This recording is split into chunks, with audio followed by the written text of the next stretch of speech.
it is great shame እውነት ለመናገር ማለት ነው። እሱ መመጻደቅ ነው ወይ ዶክተር?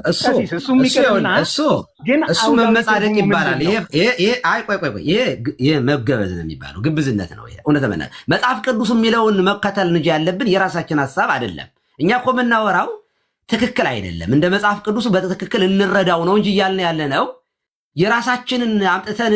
እውነት ለመናገር እርግጠኛው ነው የምናገረው። እኔ የጠጣሁትና አንተ የጠጣኸው ቢለካ መድኃኒዓለም ምስክሬ ነው። እኔ እንትን አንድን ስራም ከልጅነት ጀምሮ አንድን ስራስ ብዙ ነው አይ ዶንት ቲንክ ሶ አይባልም። አሁን በሐዲስ ኪዳን አጠጡ መጠጥ ኃጢአት ነው የተባለበትን ክፍል አሳየው።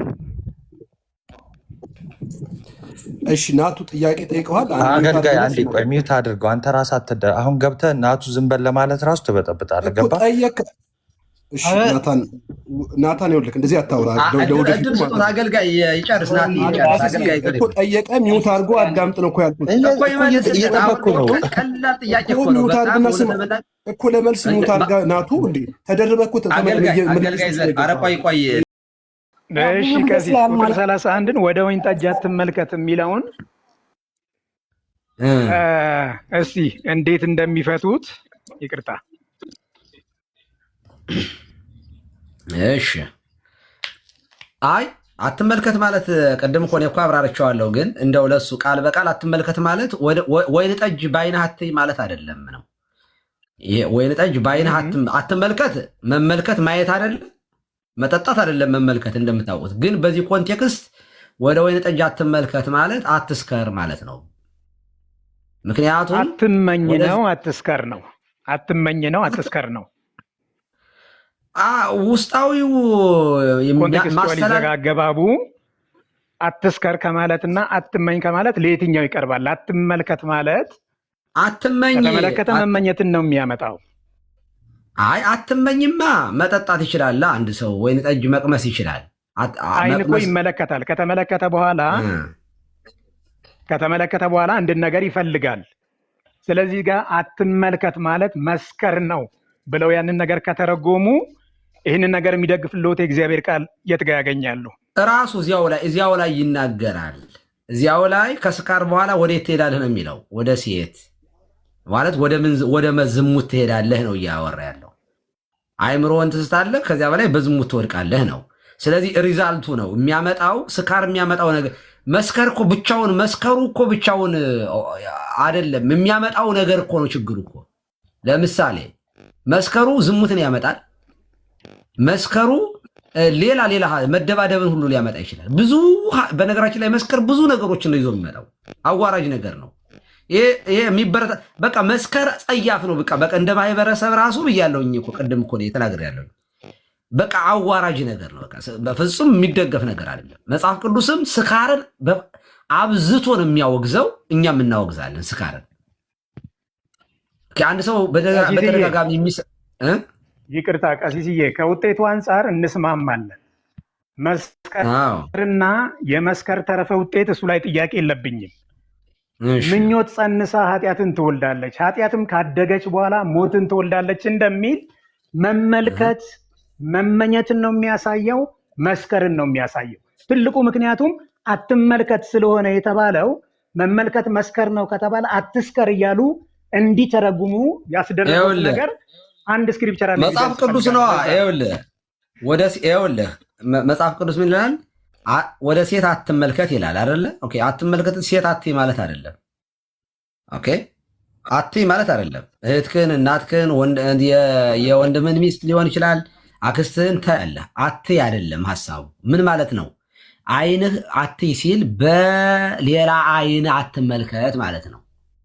ለምሳሌ የወንድምህን ቤት አትመኝ ይላል አይደል?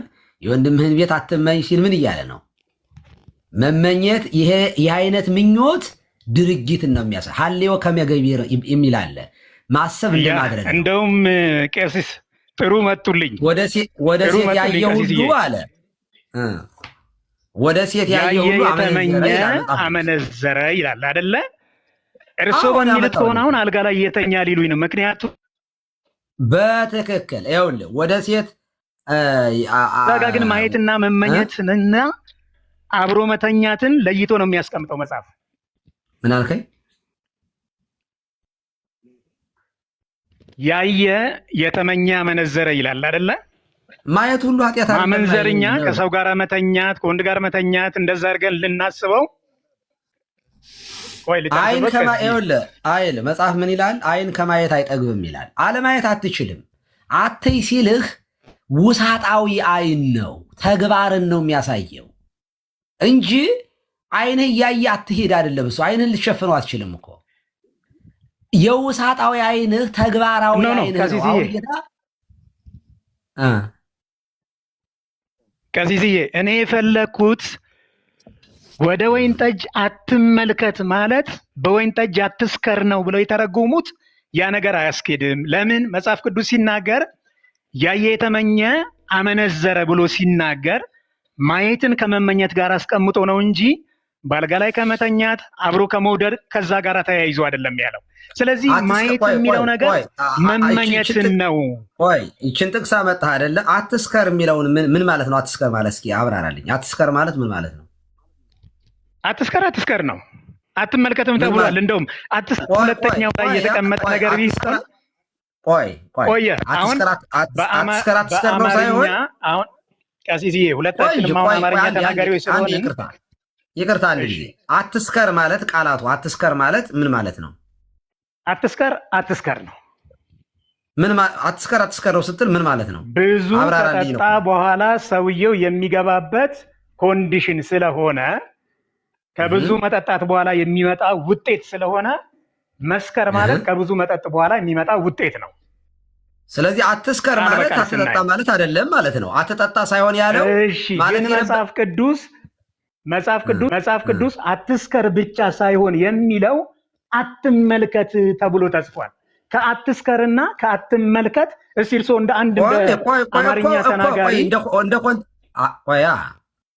በኮንቴክስት ነው እየፈታ ነው እንድንሄድ እኮ ነው። አሁን እኮ መጽሐፍ ቅዱስን እንድናብራ ነው። አትስከር ይላል። ኦኬ ስካር ለማን ነው እያለ ይናገራል። ስለዚህ መስከር ኃጢአት ነው ማለት አትስከር ካለ አትጠጣ ማለት ነው ወይ ነው? አትጠጣ ማለትና አትስከር ማለት አይለያይም። አትጥገብ ማለትና አትቅመስ ማለት አንድ ነው። መጥገብና መብላት አንድ ነው። ለምንድን ነው እዛ ጋር ጥሰው የሚሄዱት እኮ?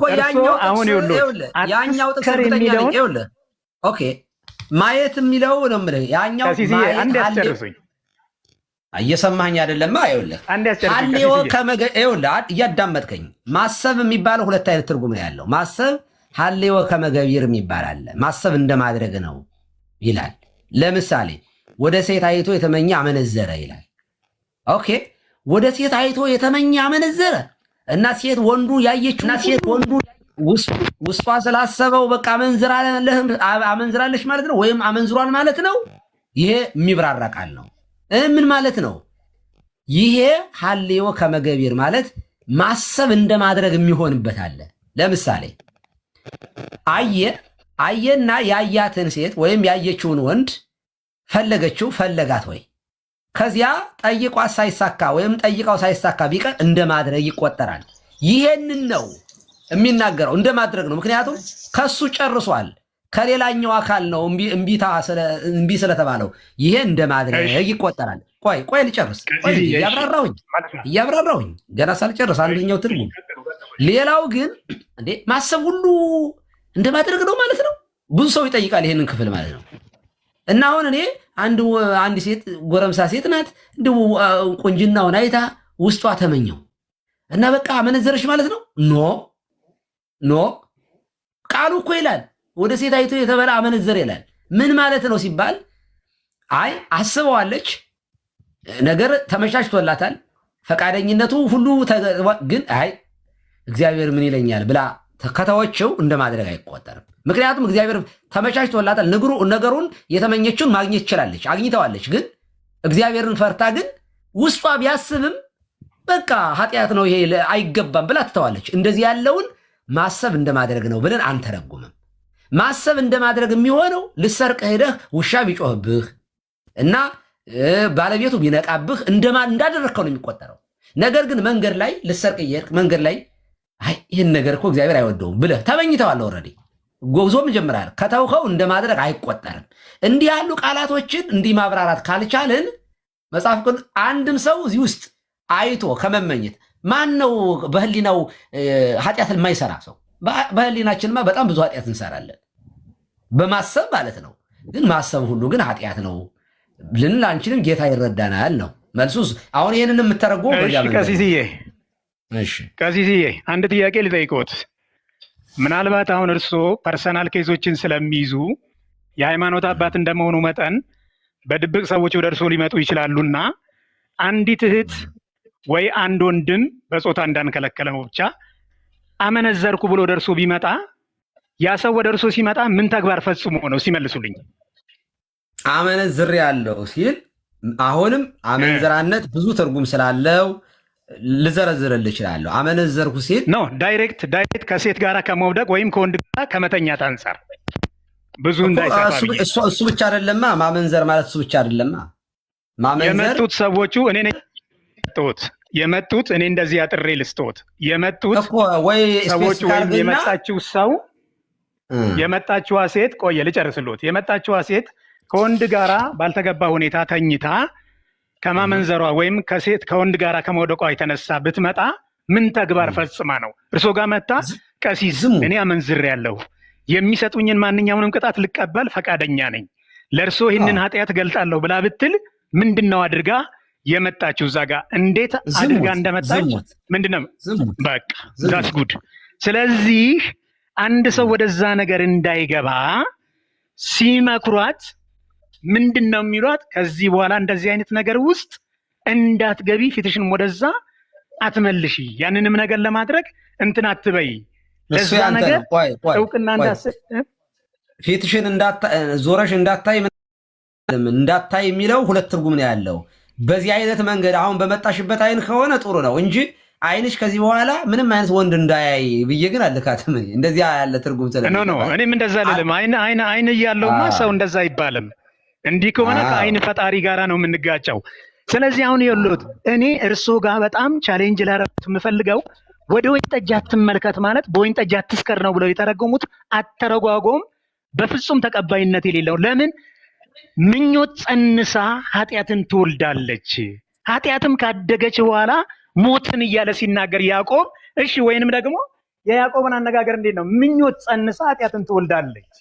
ከተመኘ በኋላ ነው ሰው ምን የሚያደርገው? የሚጸንሰው። ከጸነሰ በኋላ ኃጢአትን ይወልዳል። ኃጢአት ደግሞ ካደገ በኋላ ሞትን እያለ ሲናገር አሁን ይህንን እርስዎ የሚሰማውን ትውልድ ከስር ሆኖ የሚማረውን ትውልድ እንዳይመኝ መከልከል ነው የሚሻለው ወይስ ጸንሶ ከወለደ በኋላ ያለው ኮንሲኩዌንስ እንዳይመጣበት ማስረዳት ነው የሚቀር? እሺ አንተ ባመጣው ብቻ ላስረዳህ። መመልከትን አንተ የተረዳኸው ዝሞ ማየት አድርገህ ነው ያየው። እግዚአብሔር ነጸረ መመኘት በሚለው ይስተካከል። ቀሲስ እንደዛ አልተደም የተረዳሁት እያዳመጥከኝ ሰርቫንት። እግዚአብሔር ነጸረ ላይ ለአቤል ላይ ለመስዋዕቱ፣ እግዚአብሔርም ወደ አቤልና ወደ መስዋዕቱ ተመለከተ ይላል። ምን ማለት ነው?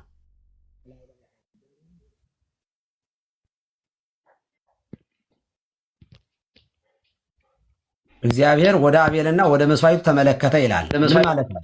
እየተደረገ ያለውን ነገር ብቻ ሳይሆን የተደረገበትንም ልብ ያንንም ነገር አየ ማለት ነው። አይ አይደለም፣ እንደዚህ አይደለም። ምክንያቱም አንዱን ንቋል፣ አንዱን አክሴፕት አድርጓል አይደለ?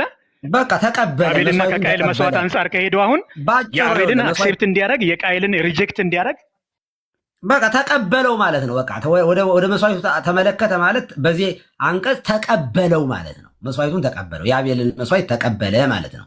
እግዚአብሔር ወደ አቤልና ወደ መስዋዕቱ ተመለከተ ማለት ተቀበለው ተብሎ ነው የሚተረጎመው።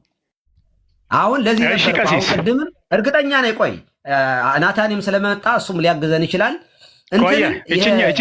ወደ ሌላ ሰው ሳይሄዱ ዋናው ምንጩ ነው። ወደ ሴት አትመልከት ምን ተብሎ ተተረጎመ? ይሄ አትመልከት የምትለዋን እስኪ በዕብራይስጡ እንመልከተው። ምን ማለት ነው?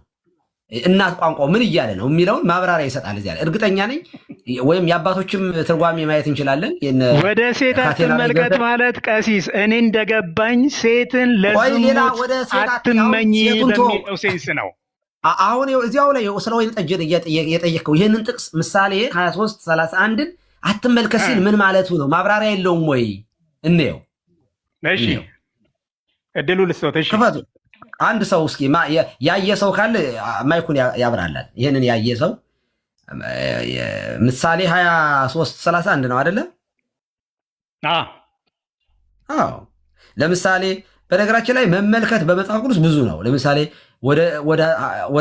ወደ እግዚአብሔር ሆይ የዚህን ሕዝብ ደንዳናነት ክፋቱንም ኃጢአቱንም አትመልከት ይላል። አሁን ይሄ ቀሲስዬ በጣም ይቅርታ ቀሲስዬ፣ በጣም ይቅርታ። ኖ አይደለም ጣልቃ መግባቴ ሳይሆን እኔ ቱ ዘ ስፔሲፊክ መመልከት መመኘት ነው ወይስ መመልከት መስከር ነው የሚለውን ነው። በቃ አሁን እችኛውን ሁለቱን ነው እንደ ኮንቴክስት አብራራውልህ እኮ እንደ ኮንቴክስቱ ነው የሚተረጎመው። ለዚያ እኮ ነው እናቱን እንየው የምልህ እናቱን እንየው። በቃ ሌላውን ተወውና ምን ማለት ነው እዚያ ላይ ዋናውን እስኪ በቃ እሱን ያውጡት። በቃ እሺ፣ በቃ እንደዚያ ነው የሚሻለው። ከቻላችሁ የምታወጡ ሰዎች ማን ነው እዚህ ውስጥ ያለው ማውጣት የሚችል? እሺ ከቻልኩ እስኪ እኔ ለማወቅ እሺ፣ ዘርዬ አውጣላችሁ እስከዛ በቃ ናቲ እኔ ጋር ዕብራይስጥ አለው። እንደው ወደ ዕብራይስጡ ራሱ ቆይ አንዴ ሰርቫንት፣ ወደ ዕብራይስጡ ራሱ ከመሄዳችን በፊት የራሳቸው አዲሱ መደበኛ ትርጉም ይሄንን ኮንቴክስቱን ለምሳሌ ከስካር ጋር አገናኝቶ ነው የሚያወራው። ላሳየ። ጥሩ እንደውም ያሳየው ችግር አለ። ስክሪንሻት አድርጌ ግሪን ስክሪን ላድርገው አንዴ። ኧረ አዲሱ መደበኛ ትርጉም አለ፣ አውጣላችኋለሁ። እሱን ከፈለጋችሁማ ችግር የለም። በቅርበት አድርጉ ስክሪንሻት። እዚሁ እስኪወጣ ድረስ ከቀሲስ ከፈቀዱልኝ የሆነ ነገር ልናገር።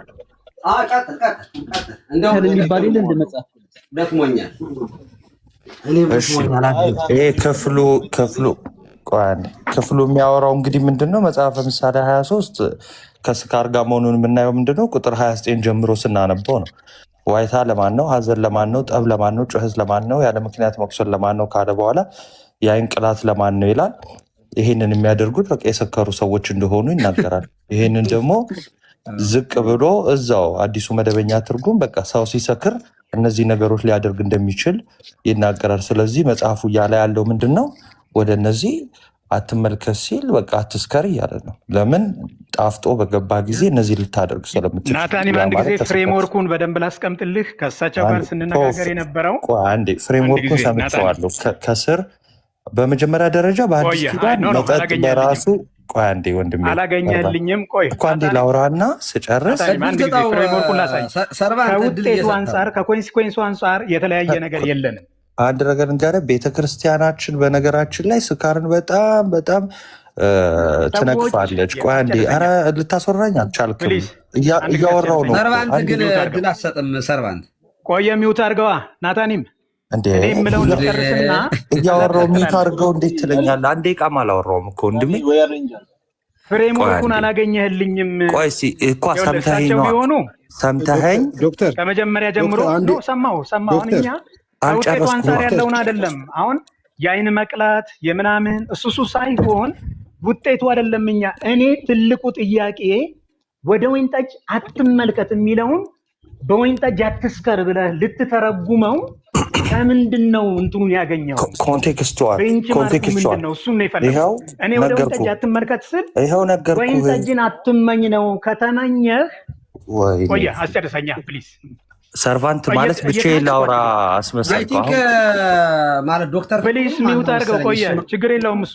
አሁን ይኸው አንድ ቦታ አታዳምጥማ እንዴ? ችግር የለውም አይደለም እኮ ይኸውልህ፣ አንተ ይኸውልህ ትጠይቃለህ። መጀመሪያ ሀሳቤን ሊጨርስና ከዛ አይዲያውን በአይዲያ ቻሌንጅ አድርገው። ከዛ በፊት ግን አይዲያውን ፍሬምወርክን ቆይ አንዴ ያዛርጉትና አንዴ አትመልከት የሚለውን አትመኝ ከሆነ አንተ አድርገህ የተረጎመው በምን ህግ ነው? በምን ያፈታት ህግ ነው አትመኝ ብለህ የተረጎምከው? ለምሳሌ ሁለት ቦታ ላይ ይህንን ነገር በደንብ ላስቀምጥልሽ። አሁን ሚውት በምን ህግ ነው? በምን ሄርሜኔቲክስ ህግ ነው?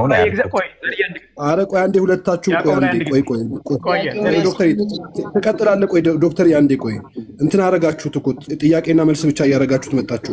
ከታች ያለ ሰው እየሰማችሁ ስለሆነ እድል ተሰጣችሁ ወይ ሰዓት ሊያዝላችሁ በሰዓት እንድታወሩ ነው እንጂ አሁን አንዱ ተደርቦ እያወራ እየተሰማማን አይደለም። ስለዚህ እያወራው ስለነበረ መሀል ላይ ኧረ እባክህ ሰርቫንት እባክህ እያወራው መሀል ላይ ገብተህ ስለሆነ ያቋረጥከኝ ልጨርስ። አንዴ ዕቃ ስጡ። ጥያቄው ይቀመጥልህ። ጥያቄው ይቀመጥልህና ከዛ በኋላ መልስ ስጥ። አንዴ ዳግም ቆይ፣ አሁን ነው የገባኸው? ቆይ አንድ ጊዜ ሁላችሁም አንዴ ይቅርታ መስመር ላስይዝላችሁ። ጥያቄ ስለሆነ አንዴ ጥያቄህን ሰርቫንት አስቀምጠው ጥያቄህንና ከዛ በኋላ ናታኒ ትመልሳለህ። ጥያቄ ስለሆነ ማለት ነው። ይቅርታና ሶሪቲ እያወራው መሀል ላይ ገብቶ ጥያቄ ማስቀምጣለ እንዴ? እያወራው ነው እኮ። ኖ ጥያቄውን መሰረቱን ያስይዝልህ ብዬ ነው እኮ። ችግር የለም እኮ። ሳይሰማኝ መሰረት የያዝ በምን ያውቃል? መጀመሪያ ስሙኛ፣ ከዛ መሰረቱ ጥያቄ ልጠይቅህና እኔ ሚውት ላድርግልህ። በቃ እሺ፣ ጠይቅና ሚውት ላድርግልህ። ጥያቄ ልጠይቅና ሚውት ላድርግልህ። ኦኬ፣ ናታኒ ሚውት አድርገው ጠይቅ ጥያቄህን። እሺ ሚውት አድርጎሽ። በምሳሌ 23:31 ላይ ወደ ወይን ጠጅ አትመልከት በቀላ ጊዜ መልኩም በብርሌ ባንጸባረቀ ጊዜ እያለ የሚለውን ወስጄ ወደ ወይን ጠጅ አትመልከት ብዬ ስል ቀሲስ በወይን ጠጅ አትስከር ነው ብለዋሉኝ። እኔ ደግሞ የወይን ጠጅን አትመኝ ነው። ከተመኘ ይጸንሳል፣ ከጸነሰ ኃጢአትን ይወልዳል፣ ከኃጢአት ካደገ ደግሞ በኋላ ሞትን ያመጣል ብዬ ነው ያልኩት። እና ወደ ወይን ጠጅ አትመልከት ሲል አንተ ምንድን ነው ብለህ ነው ስትለው እሱ ጋር በስካር አትተባበር አትስከር እያለ ነው እንደነሱ እንጂ ጭራሽ እንደው መጠጧን አትቅመሳት እያለ አይደለም። አንድ ነገር ልጨምር እዚህ ላይ ኢቭን አትመኝ ማለት ራሱ ዶክተር ይኸውልህ፣ አትመኝ ማለት በራሱ ቆይ ይኸውልህ ለመማርም ጭምር ፈቃደኛ ሁን ዶክተር። ምክንያቱም ፕሮፌሽን ሌላ ሊሆን ይችላል እኮ እና አንዳንድ ጊዜማ ማዳመጥ ጥሩ እኮ ነው። ኢቭን አንተ ባልከው ራሱ አትመኝ የሚለው ቃል አንተ ያልከው ራሱ ወደ ወይን ጠጅ አትመልከት ማለት አትመኝ ማለት ነው አልክ። ኦኬ፣ አትመኝ ራሱ ብቻውን ራሱን ችሎ ኃጢአት ሊሆን አይችልም። አየህ፣ አትመኝ ራሱ መመኘት ምንድን ነው ስንል ተግባራዊ ምኞትን ነው የሚያሳየው እንጂ አለመመኘት አትችልም። ልትመኝ እኮ ትችላለህ። እንደው እንደዚህ ብለን ይህ ሁሉ ከቆጠረብን ማንም አይተርፍም። እንደዚህ አይደለም። ምኞት ወደ ፍጻሜውን መናገር ነው እያልን ያለ በአንተ ትርጉም ራሱ ያው ነው ዶክተርዬ። ቴንኪው ቀሲስ። ይቅርታ ቀሲስዬ፣ እኔ እኮ ትውልዱን ለመከልከል ትውልዱን ለመመለስ አትስከር ነው የሚለው የሚቀለው ወይስ አትመኝ ነው የሚቀለው? ቃሉስ ከምን አንጻር ነው እዛ ጋር የተነገረው? በእርግጠኛና አሁን እኔና እርሶ ስለመጠጥ ይህንን ያህል ሽንጣችንን ገትረን መከራከራችን በትውልድ መካከል ኢትስ ግሬት ሼም፣ እውነት ለመናገር ማለት ነው። እሱ መመጻደቅ ነው ዶክተር። እሱ መመጻደቅ ይባላል። ይሄ መገበዝ ነው የሚባለው፣ ግብዝነት ነው። እውነት ለመናገር መጽሐፍ ቅዱስ የሚለውን መከተል እንጂ ያለብን የራሳችን ሀሳብ አይደለም። እኛ እኮ የምናወራው ትክክል አይደለም፣ እንደ መጽሐፍ ቅዱስ በትክክል እንረዳው ነው እንጂ እያልን ያለ ነው የራሳችንን አምጥተን። እውነት ለመናገር እርግጠኛ ሆኜ ነው የምናገረው። እኔ የጠጣሁትና አንተ የጠጣኸው ቢለካ መድኃኒዓለም ምስክሬ ነው። እኔ እንትን አንድን ስራም ከልጅነት ጀምሮ አንድ ስራስ ብዙ ነው።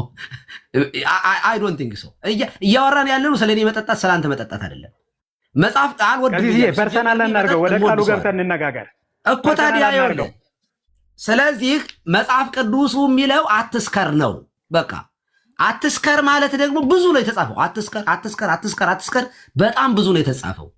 አትስከር የሚያመጣው ምንድን ነው? ከጠጣህ በኋላ ከጥጋብ በኋላ የሚመጣ ነገር ነው እንዴ? ከብዙ ይቅርታ ጋር ቀሲስ ይቺን ብቻ ልበልወትና ልጨርስ። ከብዙ ይቅርታ ጋር አንደኛ ያዕቆብ ላይ ቅድም ያለውን ምኞት ጸንሳ ኃጢአትን ትወልዳለች የሚለውን አሳይቻለሁ። ሌላ ደግሞ የእግዚአብሔር ቃል ሲናገር ባልጋቸው ላይ ሆነው ምን ማለት ነው? አብራራው። ቆይ እየጠቀስክም ለምንድን ነው? አብራራው። ምኞት ጸንሳ ኃጢአት የሚለው እስኪ አብራራው ከመጀመሪያው ጀመረ። ሐልዮ ነቢብ ገቢር ብለህ እስኪ አብራራው። በመጀመሪያ ሰው ኃጢአትን በመስራት ሰው ኃጢአትን በመስራት ሳይሆን የሚገለጠው ያንን ኃጢአት ለመስራት ያለው ምኞቱ ነው የመጀመሪያው ነገር። ስለዚህ መጽሐፍ ቅዱስ ትልቁና መሰረታዊ ነገር ከምኞት ጋር ስጋን ከክፉ ምኞቱና መሻቱ ጋር ሰቀል ሌላ ቦታ የሚናገረው አሁን ቀጥታ አብራራው። ይሄንን የራሱ ዝም ብለህ አይጉብኛ ይኸውልህ ጥቅስ በጥቅስ አይጉብኛ አይደለም። ይኸውልህ ዶክተር ሰው እንዲማር ነው። ዝም ብሎ ጥቅስ መረፍረፍ ከሆነ እሱ ዝም ብሎ እርሶ ጣልቃ ስለገቡ እኮ አይደለም የሚማረው። እኔ ሀሳቤን ልጨርስና ከጨረስኩ በኋላ እርሶ ደግሞ እኔ የገነባሁትን አይዲያውን በአይዲያ መጥተው ማፍረስ ይችላል። ምን ማለት ነው አይደለም ያሉኝ። እሺ አሁን እሱን ልናገር። እኔ ያዕቆብ ላይ ያለው ምኞት ጸንሳ ኃጢአትን ትወልዳለች ሲል ኃጢአት ከመወለዱ በፊት ምኞት ነው እዛ ጋር ያለው። ወደ ወይን ጠጅ አትመልከት ሲል ወይን ጠጅን አትመኝ ነው። ለምን? ከተመኘ ያ ነገር በብርሌ እያንጸባረቀ ወደ ሰውየው ውስጥ ይገባል። አሁን እኮ ከሰውየው አፍ ከሚወጣው ከውጤቱ አንጻር እኮ ሁለታችንም እንስማማለን። አይኖቹ ጋለሞታዎችን ያያል፣ መርዝ የሆነ ነገር ከአንደበቱ ይወጣል፣ በጣም ብዙ አይነት ነገሮች፣ የአይን ቅላት ይመጣል። እኛ እሱ ላይ ክርክር የለንም። እዛ ደረጃ ላይ ግን እንዳይደረስ ምንድነው ፕሪቬንሽን ሜተዱን ወይም ደግሞ መከላከያ ነገር ያስቀመጠው ሲባል አትመልከት፣ አትመኝ። ለዚህ ማረጋገጫ ያዕቆብ ላይ። ከዛ ባሻገር ጥላቻን ባልጋቸው ላይ ያስባሉ፣ በነጋ ጊዜ ይፈጽሙት ዘንድ ምን ያገኛሉ? ኃይል ይሆንላቸዋል ይላል። ኃይል የሆነላቸው እኮ ሌሊት ባልጋቸው ላይ ተኝተው ያንን ሰው ሳያገኙ በአልጋቸው ላይ በተኙ ጊዜ ጥላቻ ማሰባቸው ሰውየው ምናልባት ሲነጋ ለመግደልም ብዙ ነገር ለማድረግም ኃይል ያገኝ። ስለዚህ ተመኝተዋል። አልጋቸው ላይ ሆነው ነው፣ ሌሊት ተኝተው ነው ያንን በምኞት ደረጃ የተመኙት። እንዲህ ነው እንጂ ውጤቱን አይደለም ወይ ሰውየውን ሲመታው ገደለው ከሚለው ፐርስፔክቲቭ አይደለም። አሁን ዶክተር አንድ ጥያቄ በቀላሉ ልጠይቅህ። አሁን አንተ አንድ ጥቅስ ይዘህ ይህንን አነሳ። እሺ የኦሪት ዘፍጥረት ምዕራፍ 27 ቁጥር 25 ላይ እርሱም ከልጄ አደን እንድበላና ነፍሴ እንድትባርክህ አቅርብልኝ አለ። አቀረበለትም፣ በላም፣ የወይን ጠጅ አመጣለት፣ እርሱም ጠጣ ይላል። ይሄ ማን ነው? ይሄ ባለ ታሪኩ ማን ነው? ይሄ ዶክተር እሺ ቀጥሉ። እየጠየቅኩ ነው። ማን ነው ይሄ ባለ ታሪኩ? ገብቶኛል። ስሙን ነው የፈለጉት? ኦኬ አሁን ጠጥቷል ሰውዬ። ይሄ ኃጢአት ሰርቷል አልሰራም? ኃጢአት ነው። ጠጅ የሚለውን ነገር ቅድም ዘፈንን ሲከፋፍሉ እንደነበረው ከፋፍለን እንመልከት። ቀሲስ እኔ ወደዛ የጠቀስን ያንን ነገር እንትን ማለት አይደለም። መጀመሪያ ጥያቄን መልስልኝ። ይኸውልህ ታሪኩን እንድነግር ፈልገ የይስሐቅ ታሪክ ነው። ያዕቆብና ኤሳውን ያዕቆብ የገባበት እንትን ነው እና ይስሐቅ ነው ይሄንን የሚናገረው። ኦኬ ይስሐቅ ማለት ደግሞ የእምነት አባቶች ከሚባሉ ከአብርሃም፣ ይስሐቅ፣ ያዕቆብ እንግዲህ ሶስቱ አርስተ አበው የሚባሉ ናቸው። አሁን ምን አለ? አንተ ልጅ ኤሳው ነህን? እርሱም እኔ ነኝ አለ። ያዕቆብ ነው ያቀረበለት። ያዕቆብ ነው ያቀረበው። ይሄንን ያው በማሳሳት ስለገባ እርሱም ከልጅ አደን እንድበላና ነፍሴ እንድትባርክህ አቅርብልኝ አለ። አቀረበለትም አለ። በላ። እሺ የወይን ጠጅ የወይን ጠጅ አመጣለት፣ እርሱም ጠጣ። አባቱ ይስሐቅም ልጄ ሆይ ወደ እኔ ቅረብ ሳመኝም አለው ይላል። ይስሐቅ ኃጢአት ሰርቷል? እግዚአብሔር ተሳስታል እንዴት ተጠጣለህ ብሎታል ወይንስ ተፈቅዶለታል?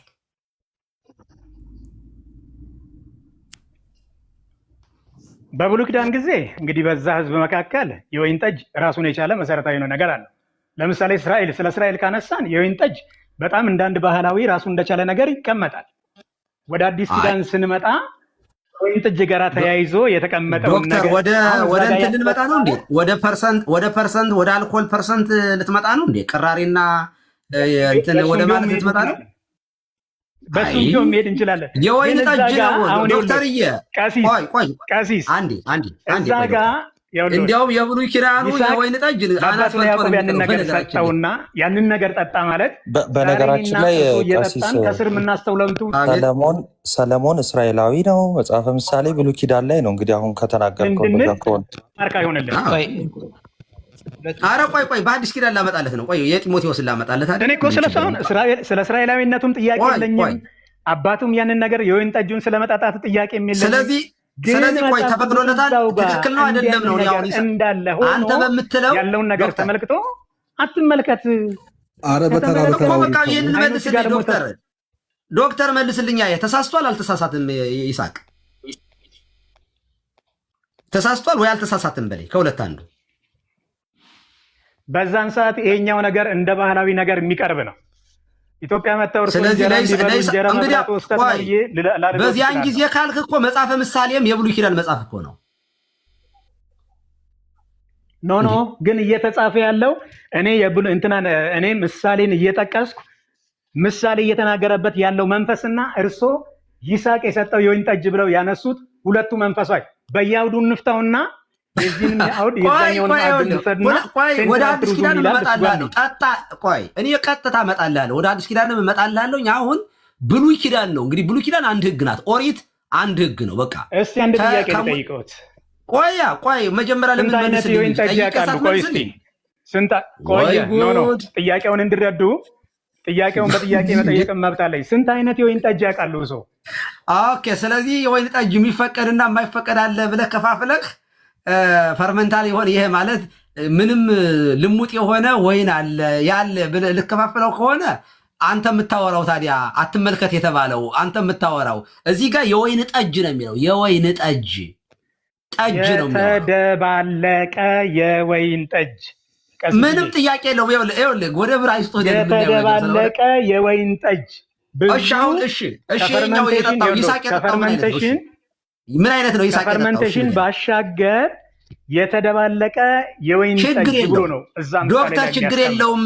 በቃ እሺ አመንኩልህ። ምን አይነት የተደባለቀ የሚለው ይስሐቅ የጠጣው ምን አይነት ፒውር አይደለም ቀሲስ ቀሲስ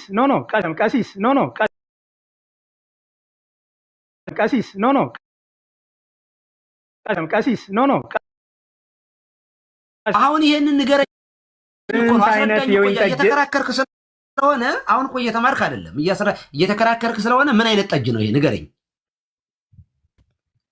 ምኑን ነው የምማረው ቀሲስ? ምኑን ነው የምማረው? አሁን እኮ ንገረኝ። እየተማርኩ ስለሆነ አስረዳኝ። ይስሐቅ የጠጣው የወይን ጠጅ ምን አይነት ነው ንገረኝ፣ አስተምረኝ። በቃ ይኸው ልማር። ምን አይነት ነው? ከወይን የተገኘው ከጭማቂው የመጣው ያ ጠጅ ነው። ጁስ ነው። ማረጋገጫ ሊሉኝ ነው አይደለ? ማረጋገጫ ምሳሌ ላይ ነው። ለምን? ምክንያት አፈበት መዝገበ ቃላቱ እናየዋለን እንጂ ወንድም አለ እንዴ? ለምን እዛው ዕብራይስጡን ለምን ምሳሌን ሸሽተው እርሶ ወደ ዘፍጥረት ለምን ሸሻለሁ? አንድ እኮ ነው ሰጠው ወደሚለው ሄዱ። ለምን ተረጎምኩልህ እኮ እዚያ ጋር አትመልከት ማለት ኮንሰፕት መጨረሻው ሪዛልቱን ነው የሚናገረው። መመልከት ማለት ስካርን ነው የሚያሳየው። መስከርን ነው የሚያሳየው ማለት አትስከር ማለት ነው ያሉኝ አይደል? yes በቃ ስካርን ነው። ምክንያቱም የሚናገረው ስለዚህ እርሶ እኮ አሁን ምን እያሉ ነው? ከብዙ ይቅርታ ጋራ ከብዙ ክብር ጋራ ትውልዱን ትንሽ ጠጣ ሁለቱም ወይም ሶስት ጠጣ እያሉ እኮ ነው ያሉት። ይሄን ያውቃሉ? ቆይ በመጽሐፍ ቅዱሳዊ ላድርግልህ እንዴት? ወይም ደግሞ በቪዲዮ ላምጣሎት ሁለትና ሶስት ተፈቅዷል የሚል በአውደ ምሕረት ሰባኪዎችን ዶክተር አታለፋልፈኛ እንዴ? በጥቅስ እናውራ፣ በእውቀት እናውራ። ይኸው አንደኛ ጢሞቴዎስ ምዕራፍ 5 ቁጥር 23 ላይ ስለ ወድህና ስለ በሽታ ብዛት ጥቂት የወይን ጠጅ ጠጣ እንጂ ወደፊት ውሃ ብቻ ተጠጣ። ምናልባትም እሱ ጋር ከመጡ ቀሲስዬ እሱ ጋር ከመጡ ከሞያም አንጻር ትክክለኛ የሆነ ሜዲኬሽን ቀሲስ ሜዲኬሽን ቫሊዩ ስላለው እዛ ጋር የተባለው ፒውር የሆነውን ከወይን የሚጨመቀውን ያንን ነው እንጂ ስለ ፈርመንቴሽንም ስለተደባለቀ ነገር በቃ ከሌላ ሰው ጋር እንዴ ላውራ። አይ ዶክተር አንተ አሁን እያወራህ ያለው ከኮንቴክስት ውጭ ነው የምታወራው። ይኸውልህ አንደኛ በአንተ ጥቅስ ራሱ አልሆ እኮ ለምሳሌ ወደ ወይን ጠጅ አትመልከት ሲል አንድ ሰው የወይን ጠጅ ባይኑ ቢያይ ቢመለከት በመመልከት ብቻ ዝሙት ይሰራል እንዴ? ይሰክራል? አትመኝ ነው ያለው። መመኘቱን ነው እንጂ ያለው ጠጥተህ ካጣጣምክ በኋላ አትስከር። ለመስከር ለመሆኑ የእናንተ ጣራ ለመስከር ዶክተር ቆይ አንዴ ሲኔ ልምልቅስ አንድ ነገር ላንሳ። ቀሲስ ፈተና ነው እንደዚህ። እሺ ቀሲስ አንድ ነገር ላንሳ። አሁን ሁለታችሁም ለእኔ ተመሳሳይ ነገር እያወራችሁ ላለመግባባት ነው ብዙ መንገድ የሄዳችሁ ይመስለኝ። ለምንድን ነው እንደዚህ ያልኩት? ከይቅርታ ከትልቅ ይቅርታ እያወሩ አይደለም። ለምን እንደዛ እንዳልኩ ልንገርሽ። አሁን ስለ ስካር ሁለቱም ተግባብተዋል። ያነሳሁት ቆይ ቀሲስ ያነሳሁት ስለ ስካር ሁለታችሁም አልተስማማችሁም። ቆይ ናታን ታወራለህ። ስለ ስካር ሁለታችሁም ስለ ስካር አልተስማማችሁም ማለት ስካርን ሁለታችሁም ትጸየፋላችሁ። ቅድም ቀሲስ በደንብ ስለተናገሩ እኔ አንድ አይነት ቀሲ እኮ ይሄንን ተስማማላችሁ ሁለታችሁም። ግን አሁን እያነሳ ያለው እሱ ምሳሌ ከቶ አትመልከት የሚለውን ነገር እርሶ ሰው ሲጠጣ ነው ስካር ውስጥ የሚገባው ነው። እሱ ደግሞ የተመለከተውን ነገር ከጠጣ ይሰክራሉ። ለእኔ ተመሳሳይ ነው። እሱ እያነሳ ያለው አትመልከት የሚለውን ነገር ቶታሊ ሰው እንዳያስበው ሰው ወደ መጠጥ እንዳይጋበዝ መከልከል አለበት የሚለውን አቋም ነው። እርሶም ይሄን አቋም ተስማምቶ ነው። ግን እያነሱ ያሉት ክፍሉ ስለ ስካር ነው የሚያወራው ነው። አሁን ክፍሉ ላይ ላለመስማት እያወራቸው እኔ የገባኝ ክፍሉ ላይ አገልጋይ ዘር አትስከር ነው ወይ ቀስ እንዲያውም ሰው አለመመኘት አትችልም። እንዲያውም ጽድቅ የሚሆንልህ እኮ እያማረህ ያምርሃል እኮ። ሰው የሚወደውን ነገር መተው እኮ ቀላል ነገር አይደለም። እያማረ ስትተው እኮ ነው ትልቅ ጽድቅ የሚሆንልህ። ሰው ስላማረህ ስለተመኘኸው ኃጢአት የሚሆንብህ ከሆነ ማለት የማይመኝልም የእውነቴን ነው። ምኞትማ እዚህ ላድርግ አራት ግባብ እባክህ ኧረ ተውን፣ ጥሩ አይደለም። ዶክተር እኔና እሳቸውን ጨርስ ልጨርስ። አለመመኘት አይቻልም። ይኸውልህ እኔ አሁን የሆነ ቆንጆ መኪና ወይ የሆነ ቆንጆ ቤት አይቼ ዋው እንዴት ያምራል ምናምን ብዬ ትንሽ ልመኝ እኮ እችላለሁ በእውነቱ እንደው። ስለዚህ የሚያወራው ይሄ መጽሐፈ ምሳሌ ሪዛልቱ ምን ይላል? ከእሷ ጋር ሄደህ እንዳትወድቅ እንዳትጨማለቅ ነው። ወደ አትመልከት የሚለውን ያብራራበት በዚያ ውስጥ ያለውን ኢንዱን አይቶ ነው የሚናገረው እንጂ ማየትም ኃጢአት ቢሆን ኖሮ ቀጥታ ማየት ኃጢአት ቢሆን አይናችንን ሸፍነን እንደ ሙስሊሞቹ ጨፍነን ነው መሄድ ያለበት። ያውም እነሱም ደግሞ ያያሉ። ለካ እነሱ ናቸው የማይታዩ። እኔ እንደው ሀሳቤ ልጨርስና ከይቅርታ ጋር አንዴ ዶክተር ቆይ ዶክተር የግድ የለም ምን ልጨርስ አንድ ሀሳቤን በጌታ ለምሳሌ ቅድም ዶክተር ሲያነሳበት የነበረውን ፖይንት ሮሜ ላይ ያለውን ስለ ምኞት እያነሳ ነበር። ምኞት ጸንሳ ኃጢአትን ትወልዳለች፣ ኃጢአትም ጸንሶ ሞትን ይወልዳሉ። አሁን እያንዳንዱ ነገር የምንስማማበት ኮንሲኩዌንስ አለው። ሰው ስለተመኘ ኃጢአት ነው መጽሐፍ ቅዱስ አይደለም። ግን ምኞቱ ወዴት ይወስደዋል? ሰውየውን እየነገረ ነው፣ ወደ ኃጢአት ይወስደዋል። የኃጢአቱ ደግሞ ወዴት ይወስደዋል? ሰውየውን ወደ ሞት ይወስደዋል። እያንዳንዱ ፋይናል ሪዛልት አለው። ስለዚህ ሰው ምን መሆን አለበት ነው? ክፉ ምኞትን ውስጡ እንዲያቆም ነው መጽሐፍ ቅዱስ የሚነግረን አለ። ወደ ወይን ጠጅም መስከር ስላለ ወደ ወይን ጠጅ እንዳይመለከት መጽሐፍ ቅዱስ እየነገረኝ ለእኔ የሚገባኝ ማለት ነው። ሰው ከጠጣ በኋላ አንዳንዱ ሰው ገደብ አለኝ ሁለትን የምጠጣው ሊል ይችላል። ግን አብዛኛው ሰው የምናየው ሰው ከትልቅ እስከ ትንሽ ከደቂቅ እስከ ምሁር እስከ ማህይም ድረስ ሰው ጠጥቶ ሲንገዳገር ሲሰክር ነው። በጣም ተማረ የምንለው ሰው ቅድም ሲሉ ነበር ቀሲስ። አሁን እኛ እያነሳን ኮንሰርን አድርጎን የምናወራው ውጤቱን ነው። አሁን የምኞቱ ውጤት የቱ ጋር ነው ፋይናል ግቡ የሚለውን እሱ ነው መነሳት ያለበት። ስለዚህ መጀመሪያው ነው። ቆይ ቀሲስ አገልጋይ ልጨርስ። እሺ ቀሲስ ስለዚህ አሁን እያነሳን ያለ ነው ምኞት ኦልሬዲ ኃጢአት ነው የሚል አይደል? ምኞት ራሱ አንዱ ራሱን የቻለ ነገር ስለሆነ ምኞት ራሱን የቻለ አንድ ነገር መመኘት መልካም ነገር ሰው ይመኛል። ዝሙትም የሚመኝ ከሴት ጋር ለመተኛት የሚመኝ ሰውዬ እስካላደረገው ድረስ መጽሐፍ ቅዱስ ኃጢአት ነው ብሎ አላስቀመጠም። ግን ሰውየው ከተመኘው ቅድም ሲያነሱ እንደነበረው ሄዶ ከመተኛት አይከለክሉም። በመኝታው ላይ ክፉ ነገር ለሚያስብ ሰው ወየውለት፣ ሲነጋ ኃይል በእጁ ነው ብሎ መጽሐፍ ቅዱሳችን ይነገር። ስለዚህ ሰው ምኞት ሲጀምር ኃጢአት ነው ብሎ እንዲጸየፍ ያን ነገር ነው መጽሐፍ ቅዱስ የሚያስተምር። ቅድም ምሳሌም ያለው ቃል መመኘት ነው። ቅድም ሲጠቀስ የነበረው ለምሳሌ አንደኛ ጢሞቴዎስ ምዕራፍ 5 ላይ ያለውን ተነስቶ ለሆድ ህመም የወይን ጠጅ ጠጣ የሚለውን ቃል እየተነሳ ብዙ ጊዜ ስፔሻሊ ኦርቶዶክስ ወንድሞች ይህን ጥቅስ ሲጠቅሱታ ያለውና ሰው እንዲጠጣ ማበረታታ ነው። ጳውሎስ የተናገረው ለሆድ ህመም ስፔሲፊክ ተጠቅሷል። እዛ ጋር ከሜዲኬሽን አንጻር ነው የተቀመጠው። የሆድ ህመም ስላለበት ለወደፊት እንደዚህ አታድርግ ብሎ የሆድ ህመም አለበት ማለት ጢሞቴዎስ የሚገባል። እኛ ለሆድ ህመም ነው የምንጠጣው። እኔ ባለሁበት አካባቢ ሰዎች አረቄ ይጠጣሉ፣ ስጋ ሲበሉ ምናምን ነገር ዳጀስት እንዲያደርግልኝ ምናምን ብሎ ይበላል። ኦኬ ለሜዲኬሽን ከሆነ ችግር የለውም። ግን እያንዳንዱ ሰው የሚጠጣው በየከተማው እየተንገዳገደ የሚወርቀው ከሜዲኬሽን አንጻር ነው የሚጠቀሰው። በራሱ ድራፍት የሚጠጣው ቢራ የሚጠጣው ሰው ለሆዱ ህመም ነው እየተነሳ ስፔሲፊክ የተቀመጠው ወይን ጠጅ ነው። ወይን ጠጅ ፈውስ ስላለው ለምሳሌ በኢትዮጵያን ኮንቴክስት አረቄ ለሆድ ህመም ተብሎ ይጠጣል።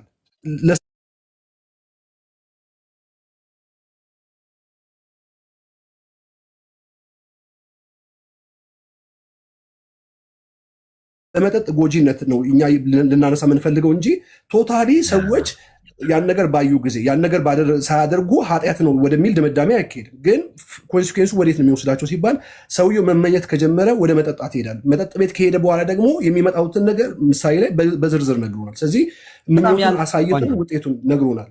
የአንተ ሀሳብ በጣም ቆንጆ ነው። በነገራችን ላይ ለመታረቅ ያክል አንዲት ብቻ ጥያቄ ልጠይቅህ።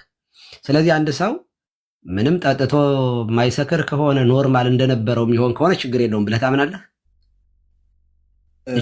በዚህ ከተስማማን ባልከው ሁሉን ይስማማለሁ።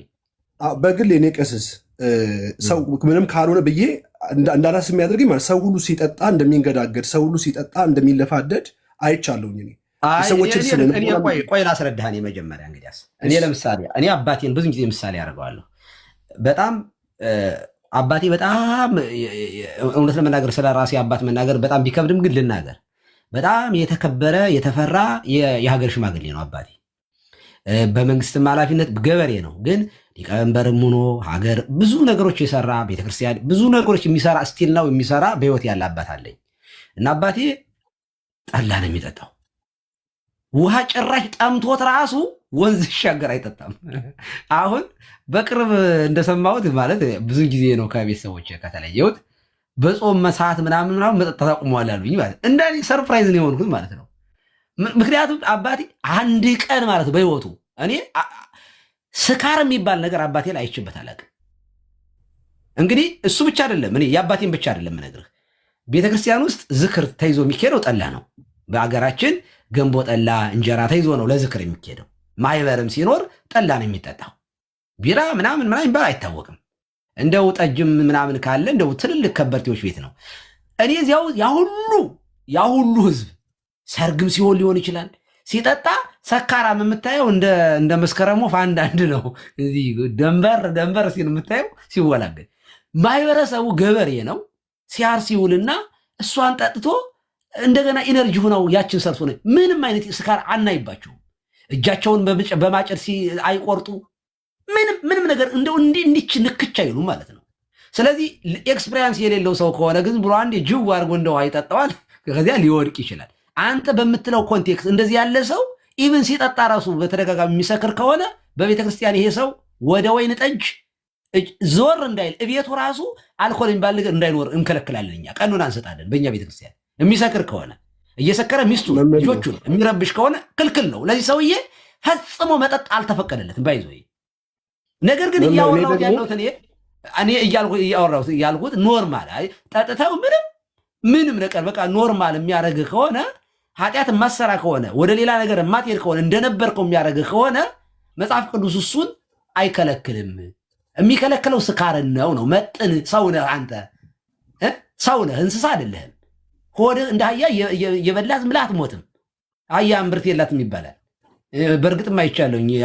አንድ አህያችን ታማ ሆዷ በጣም ተራራክሎ ለሕክምና መከራችን ያለን ተኝታ ተንጋላት ሳር ትግጣለች ማለት ነው። እና እስከምትሞት ነው አህያ የምትበላው እምብርት የላትም ይባላል። እንደዚህ ማድረግ መብላት ራሱ ጠግቦ መብላት ራሱ ኃጢአት እንደሆነ በዚህ አጋጣሚ መናገር እፈልጋለሁ። እና እንደዚያ እኔ አንድ ነገር ልንገርዎት በራሴና ለአንተና ለወንድሞች ልልቀቅ። ዘርዬ ለናታኒ በእውነት ብትሰጡት፣ ለናታኒም እንግዳ ከኛ ቤት ቀሲስን ናታኒ የሚያወራ ከዚህ በኋላ ቀሲስን አንድ ደቂቃ ብቻ ነው የምጠይቀው። ቀሲስ አሁን እናንተ ብቻ ጠያቂ ዶክተር ለውይይት አንድ ጊዜ ናታኒ ይችን ልጨርስና ትገባለን። ይችን ጠይቄ ብቻ ነው የምወርደው። አትሊስት ፎር 30 ሰከንድ እናንተ ተቀበሉ። ለ30 ሰከንድ ቆይ ናታኒም አንድ ጊዜ፣ ምክንያቱም እሳቸውን መጠየቅ የሚገባኝ መሰረታዊ ጥያቄ ስላለ። ናታኒም አንድ ጊዜ ናታኒም ይኸው። እሺ ቀሲስ፣ ለእርሶ ማመንዘር ማለት አንድ ሰው ከአንድ ሴት ጋራ መሳሳሙ ነው? ተኝቶ 30 ደቂቃ መፍጀቱ ነው? 10 ደቂቃ መፍጀቱ ነው? ምንድን ነው? እስቲ ይሄንን እስቲ ንገሩኝ። ባጭሩ ልመልስ። ቆንጆ ጥያቄ ነው። ኃጢአት በሐልዮ በነቢብ በገቢር ይሰራል፣ ጽድቅም በሐልዮ በነቢብ በገቢር ይሰራል። በሐልዮ ማሰብ እንደ ቅድም ተናግሬያለሁ። ማሰብ በራሱ ኃጢአት የሚሆንበት አለ። ምን ማለት ነው? ያ ሰው አስቧል ግን አልተሳካለትም። ይህ እንደ ማድረግ ነው የሚቆጠረው። ይሄ ማሰቡ አላደረገውም። ኦኬ፣ አንድ ወንድ አንድን ሴት ተመኛት።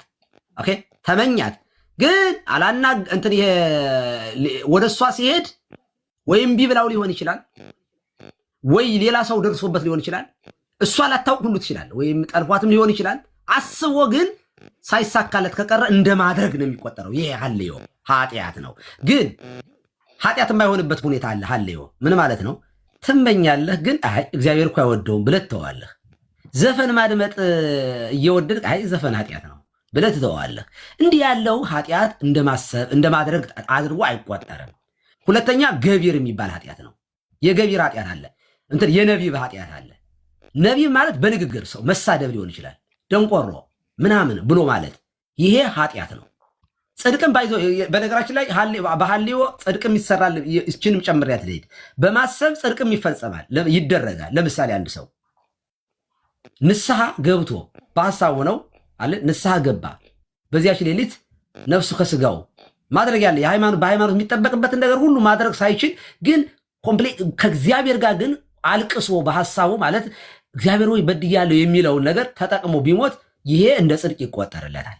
ማሰቡ በጣም ምክንያቱም ከአክሽኑ ጊዜ ስላልሰጠው ማለት ነው። ማሰቡ ገቢር የሚባለው ደንቆሮ ምናምን ብሎ መሳደብ የገሃነም ፍርድ ይገባዋል ይላል።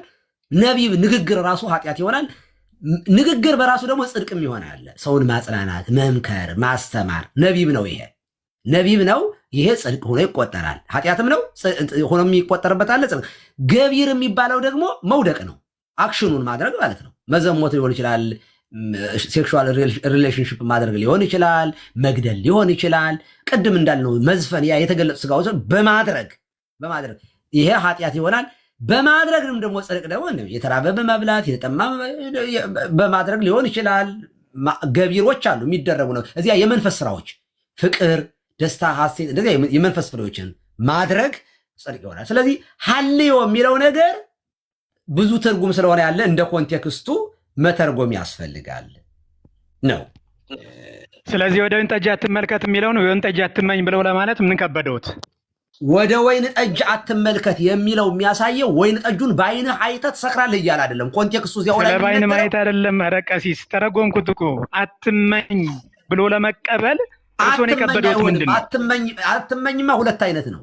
አለመመኘት ልትመኝ ትችላለህ። ወይን ጠጅ ሊያምርህ ይችላል። ማማር ብለው ውሰደው መመኘት ነው ማማሩ። ተመኝቶ እግዚአብሔርን ፈርቶ ሳያደርግ መቅረት እሱ ሌላ ጉዳይ ነው።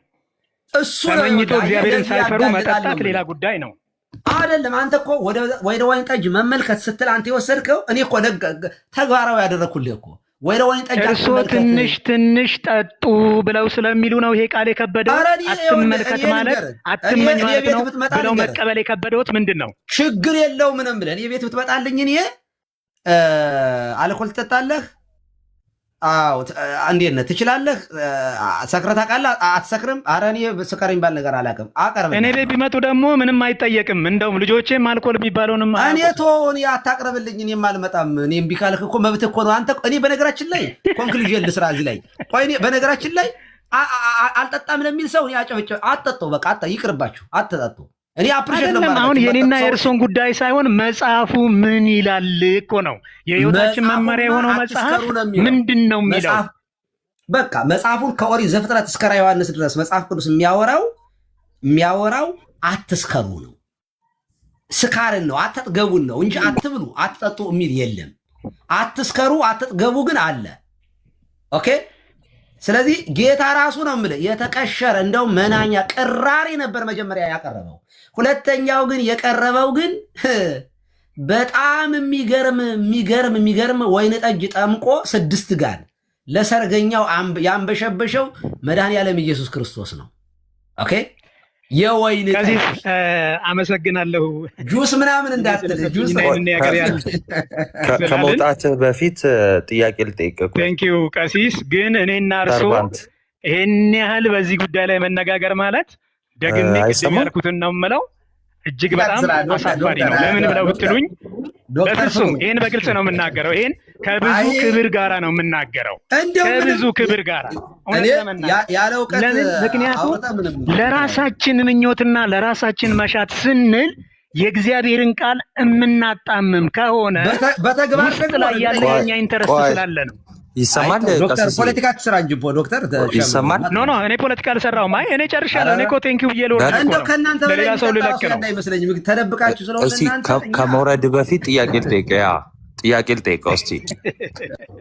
ይሰማል? ሰርቫንት ናታኒም የብዙ ወንድሞችን ታይም ስለያዝኩ ነው። እሺ ጠይቀኝ። አይ ችግር የለውም ጠይቀሽ። ይሰማል? ግን አንተ አትመልከት የሚለው እንዴት ነው የተረጎምከው? ኧረ እንዴ አንተ ብቻ ነህ እንዴ ጠያቂ ወንድሜ? እንዴ ቆይ ልጠይቅ። በቃ ጨረስክ አንተ ጠይቀህ። ትልቁ የተነሳው ነገር እኮ ከዛ ጋር ተያይዞ ስለሆነ ነው። በቃ ከዛ ጋር እያያዤ ልጠይቅ። ቅድም እንደውም ምን ብለሃል? በብሉይ ኪዳን እንደውም እስራኤላውያን እንደ ባህልም ስላላቸው የወይን ጠጅ ምናምን ብላል። ኤኒዌይስ ልጠይቅ። እምነትህ ከመጽሐፍ ቅዱስ ነው አይደለ?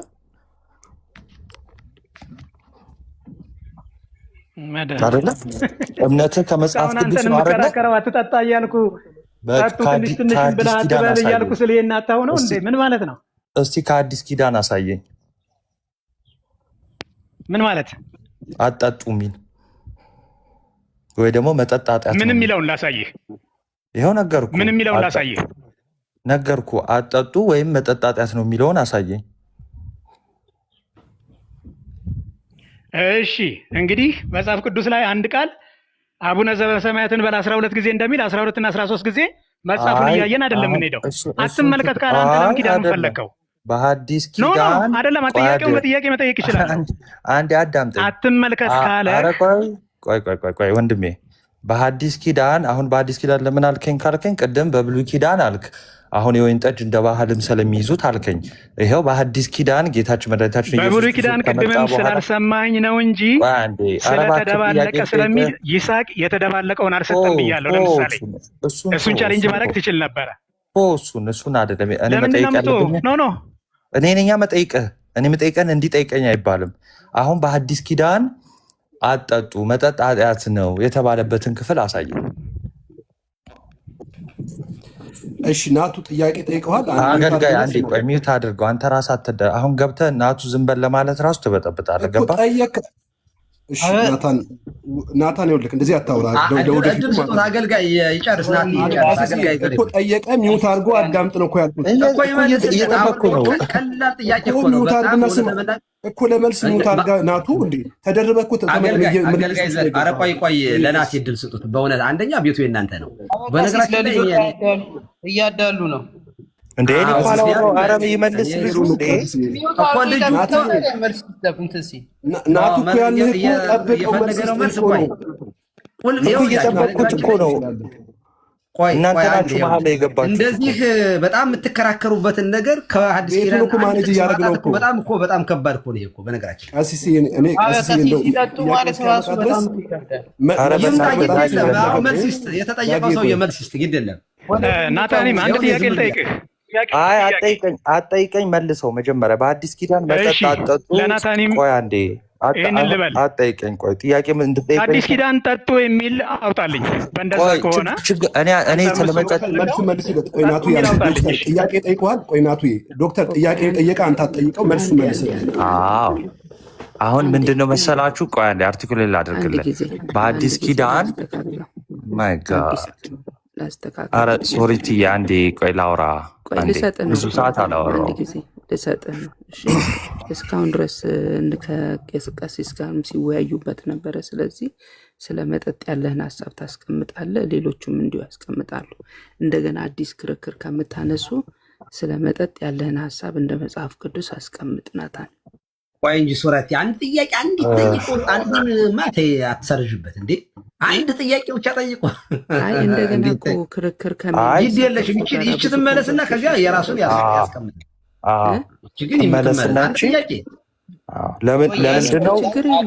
ለምንድን ነው አንዴ ዳግም ምን ሆነ ነው? በእናትህ አንዴ ሚዩት አድርገው። እንደ ይቅርታ በጣም ዳግም አንዴ ሚዩት አድርገው። አንደኛ አንተ አይደለም ተሳዳቢ እየተጫወትክ ነው። እስካሁን ሲወያዩ ስለቆዩ ከቀሲስ ጋር ሁለቱም ማለት ነው። ሌሎችም ሰዎች ስላሉ ሀሳቡን ሙሉን እንዲያስቀምጥ ፈልጌ ነው። ግን መጠየቅ አለብኝ ካልክ ትችላለህ። አሁን አንድ ደቂቃ ብቻ ስጡኝ። እሺ አሁን ማንም አይደረብ። እሺ ቴንኪዩ ሶሪቲ። አሁን ምንድነው እንግዲህ እየተወራ ያለው ስለመጠጥ ነው። ስለዚህ ወሬን ወይም ደግሞ ሀሳቤን በጥያቄ ጀመርኩ ማለት ነው። እንግዲህ ፕሮቴስታንቶች እምነታችን ከመጽሐፍ ቅዱስ ነው የሚመዘዘው ትሉ የለ እንግዲህ ሰርቫንት ከአዲስ ኪዳን መጠጥ አጠጡ፣ መጠጥ ኃጢአት ነው፣ መጠጥ በራሱ ኃጢአት ነው፣ መጠጥ አጠጡ የሚለውን አውጥቶ ያሳይ። አሁን እየጠበቅን ነው። ከዛ ሀሳቤን አስቀምጣለሁ። መልካም። የእግዚአብሔር ትእዛዝ አዲስና ብሉይ ብለህ የምትከፍለው አይደለም። ትእዛዙ ትእዛዝ ነው። ብትወዱኝ ትእዛዜን ጠብቁ ስላለ ከአዲስ ከብሉይ በሚለው በዛ አይደለም ሄድ ብለህ አትመልከት ተብሏል። እንደገና የኛው ቅር ካለ አንተ አዲስ ኪዳን ላይ ብትጠጡ ችግር የለውም የተባለውን ጥቅስ አውጣልኝ። ቆይ ስለዚህ አትጠጡ የሚል የለህም። አትመልከት የሚላለኝ የእግዚአብሔር ቃል ላይ ነው ያልኩት። አንተ በአዲስ በብሉይ ብለህ እየሸነሸንከው ልትሄድ ነው። ገብተዋል አይደለ? ለምን በቃ አሁን እንትን እንዳይሆን በመንፈቅም በሰማንያም የሚቀርቡ ነገሮችን እናውቃለን። አሁን እኮ አንተ ብዙ ነገር እንዳትያዘህ ነገር ከበስተጀርባ ብዙ ነገር ስላለ የጨረሰ ናታን እንደዛ ሳይሆን አንተ ጥያቄ እንደጀመር እንዲህ አይነት አሰራር የለም። ናታኒም ጥያቄን ጨርስ፣ እሱም እስከሚፈልገው ድረስ መልሱን ይመልስ። በጣም አሪፍ። እሺ እኮ ፎሎ አፕ ኩዌሽን ስላለኝ ነው አሁን ባነሳውም ላይ ማለት ነው። አንድ ጊዜ ቆይ፣ አንድ ጊዜ ጨረስክ ጥያቄህን ናታን? አልጨረስኩም። ኦኬ፣ አንዴ ጨርስ ጥያቄህን። እሺ ሰርቫንት፣ አሁን እንደዚህ በጣም እንትን ነው የሚሆነው። ሶሪቲ ችግር የለውም ታዩና ለመግባባት እንሞክራለን። እሺ በጣም ይቅርታ። እሺ እንግዲህ አጠጡ ከሆነ አትመልከቱ የሚለውን አጠጡ ብለህ ከተረጎምክ ለምን ክርስቶስ ጠጣ? ሰርቫንት ደረጃ ከቀሲስ ጋር ስነጋገር ለምን ክርስቶስ ጠጣ? በቃ ከቀሲስ ጋር ያወራውን ተወና አትመልከቱ የሚለው ቆይ አንዴ ወንድሜ ጠየቅ እኮ ሚዩት አድርገው ጥያቄ እንድገማው ሚዩት አድርገው ጠይቀኛል እኮ። እሺ ጥያቄ ምንድን ነው? ድገምልኝ እስቲ። ለምን ክርስቶስ ጠጣ እያልከኝ ነው ያለኸው? አይ ለምን ክርስቶስ ጠጣ ብቻ አይደለም ጥያቄ። ቆይ ጥያቄ ልድገምልህ። መጽሐፈ ምሳሌ ላይ ያነሳኸውን አትመልከቱ የሚለውን አጠጡ በሚል ተረጎምከውና አይኸው በቃ መጽሐፍ ቅዱስ አጠጡ ይላል አልክ። እንግዲህ በአንተ ትርጉም ማለት ነው። እንደዛ ከሆነ ብሉይ ኪዳን ላይ አጠጡ ተብሎ ከተጻፈ በአንተ ትርጉም ለምን ክርስቶስ ጠጣ? ወይል በመጀመሪያ ደረጃ አልሰማኝም። አትጠጡ አይደለም ያልኩት፣ አትመኙ እያልኩ እየተከራከርኩ ነው ያለው። እኔ ደግሞ የጠየቅኩ አጠጡ ሚዩት አድርገው። ለምንድን ነው ሚዩት የማታደርገው? እንዲህ አይነት እንትን የለም።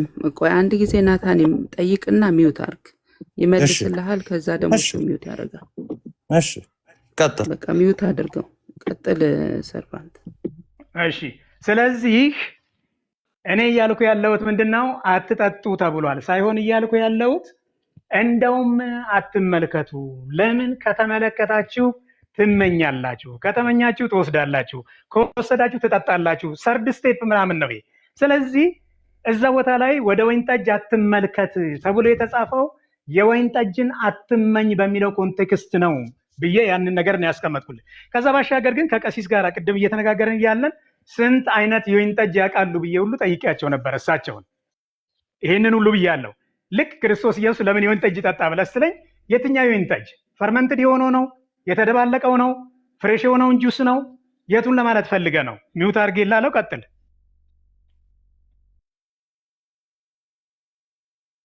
ሚውት አድርጌ እያወራሁ ነበር። እሺ ስለዚህ ወንድማችን ምንድን ነው ያለው? አይ እኔ አጠጡ የሚል አላልኩም አለ። ስለዚህ ወደ መጀመሪያው ጥያቄ ስመለስ መጽሐፍ ቅዱስ እንደ አይነት ፖለቲካ አሰራም። እንደዛ ከሆነ ክሊር ለማድረግ ፖለቲካ እንዳይሆን ፖለቲካ አባቴ አይ ፖለቲካ እንዳይመስል ቀለል ላድርገው። እኔ አካሄዳችሁ ምንም በጣም ይቅርታ።